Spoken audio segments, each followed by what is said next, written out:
السلام علیکم۔ رضا علی حجویری آپ کی خدمت میں۔ گنج بخش فیض عالم مظہر نور خدا، ناقص آرا پیر کامل کامل آرا رہنما۔ عباسی خلیفہ ہارون رشید کا وزیر بیان کرتا ہے کہ ایک دفعہ میں خلیفہ ہارون رشید کے ساتھ حج کو گیا۔ حج کے بعد اس نے مجھ سے کہا، میرا جی چاہتا ہے کہ میں کسی مرد خدا کی زیارت کروں۔ تو مجھے یاد ہے کہ حضرت فضیل بن عیاض رحمۃ اللہ علیہ بھی یہاں ہیں۔ چنانچہ میں خلیفہ کو ان کے پاس لے گیا۔ آپ رحمۃ اللہ علیہ چبارے پر بیٹھے قرآن پاک کی تلاوت کر رہے تھے۔ جب دروازہ کھٹکھٹایا تو آپ نے پوچھا، کون ہے؟ میں نے کہا کہ امیر المومنین آپ سے ملنے آئے ہیں۔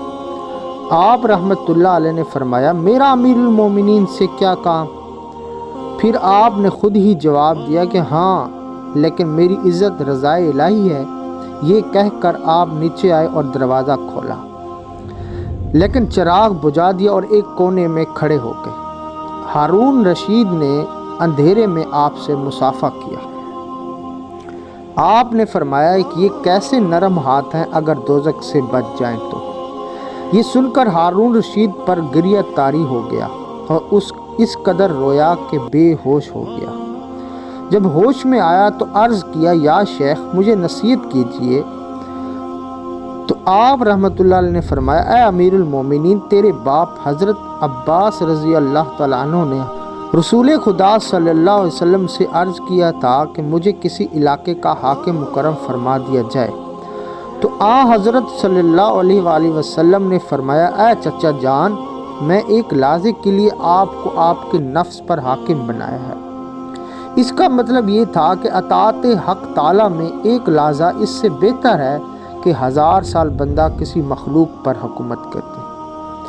ہارون نے کہا کہ کچھ اور نصیحت فرمائی جائے۔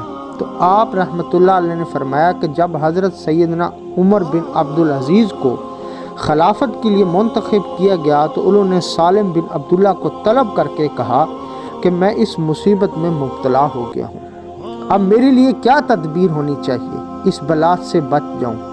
اگرچہ لوگوں کے نزدیک یہ نعمت ہے۔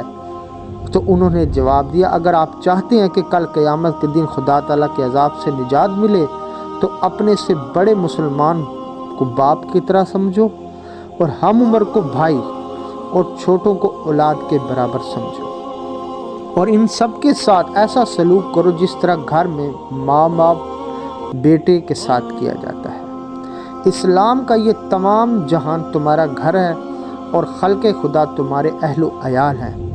اس کے بعد حضرت شیخ رحمۃ اللہ علیہ نے فرمایا، یا امیر المومنین، مجھے ترس آتا ہے کہ تمہارا یہ حسین چہرہ کہیں آتش دوزخ میں مبتلا نہ ہو جائے۔ خدا سے ڈرو اور اس کا حق پہلے سے زیادہ اچھی طرح ادا کرو۔ آخر میں ہارون نے پوچھا کہ آپ رحمۃ اللہ علیہ کے ذمہ کسی قسم کا کوئی قرضہ ہے؟ تو انہوں نے جواب دیا، ہاں، خدائے عالم کا قرضہ میری گردن کا بوجھ ہے۔ آخر میں ہارون نے کہا کہ میرا مطلب یہ ہے کہ آپ نے کسی شخص کا قرض ادا کرنا ہے۔ تو آپ رحمۃ اللہ علیہ نے فرمایا، خدا تعالیٰ کا شکر ہے کہ اس نے مجھے بہت کچھ عطا فرمایا ہے اور مجھے اس بات کی ضرورت ہی نہیں کہ ان کے بندوں سے طلب کروں۔ ہارون نے 1000 دینار کا تھیلا نکال کر آپ کے سامنے رکھ دیا اور عرض کیا کہ آپ جس طرح چاہیں اسے خرچ فرما دیں۔ یہ دیکھ کر آپ رحمۃ اللہ علیہ نے فرمایا، ہارون، میری تمام نصیحتوں کا آپ کو کوئی فائدہ نہیں ہوا اور آپ نے ابھی سے ظلم شروع کر دیا۔ اس نے پوچھا، میں نے کیا ظلم کیا ہے؟ فرمایا، میں تمہاری نجات چاہتا ہوں اور تو مجھے ہلاکت کی طرف کھینچ رہا ہے۔ یہ ظلم نہیں تو اور کیا ہے؟ یہ سن کر ہارون اور اس کا وزیر روتے ہوئے باہر چلے گئے۔ باہر جا کر ہارون نے کہا، حقیقت میں تو بادشاہ حضرت فضیل بن عیاض ہیں۔ اس سے ظاہر ہے کہ آپ دنیا سے کس قدر نفرت کرتے تھے اور مال و دولت کو آپ کس قدر حقارت کی نگاہ سے دیکھتے تھے، اور دنیا داروں کے آگے دنیا کی طلب کی وجہ سے سر تسلیم خم کرنا آپ کا شیوا نہ تھا۔ اللہ تعالیٰ سے دعا ہے کہ اللہ تعالیٰ ہمیں بزرگوں کے نقش قدم پر چلنے کی توفیق عطا فرمائے۔